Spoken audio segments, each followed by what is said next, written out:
ICC women's T20 World Cup England Lord's stadium వేదికగా Australia women's versus India ఉమెన్స్కి జరిగిన మ్యాచ్లో ఆస్ట్రేలియా 6 వికెట్ల తేడాతో గెలిచింది.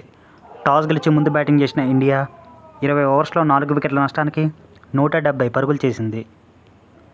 చేజింగ్లో ఆస్ట్రేలియా ఆడుతూ పాడుతూ 171 చేజింగ్లో 19 ఓవర్స్లో 4 వికెట్ల నష్టానికి 172 పరుగులు చేసి 6 వికెట్ల తేడాతో మ్యాచ్లో గెలిచింది. ఈ మ్యాచ్తో ఇండియా ఇంటిదారి పట్టగా ఆస్ట్రేలియా సెమీస్కు క్వాలిఫై అయ్యింది.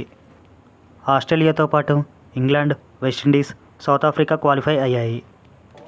ఇండియా బ్యాటింగ్లో స్మృతి మందన 38, షఫాలి వర్మ 34, జమీమా 34, హర్మన్ప్రీత్ 56 పరుగులతో రాణించారు.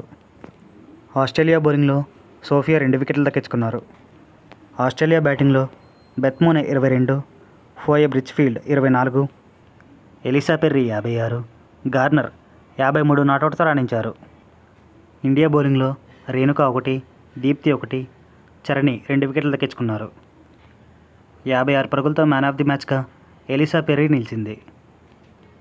అలాగే ఇదే రోజు మెన్స్ ఇండియన్ టీం ఐర్లాండ్ చేతిలో వరుసగా రెండోసారి కేవలం ఒకే ఒక్క పరుగు తేడాతో ఓడిపోయింది.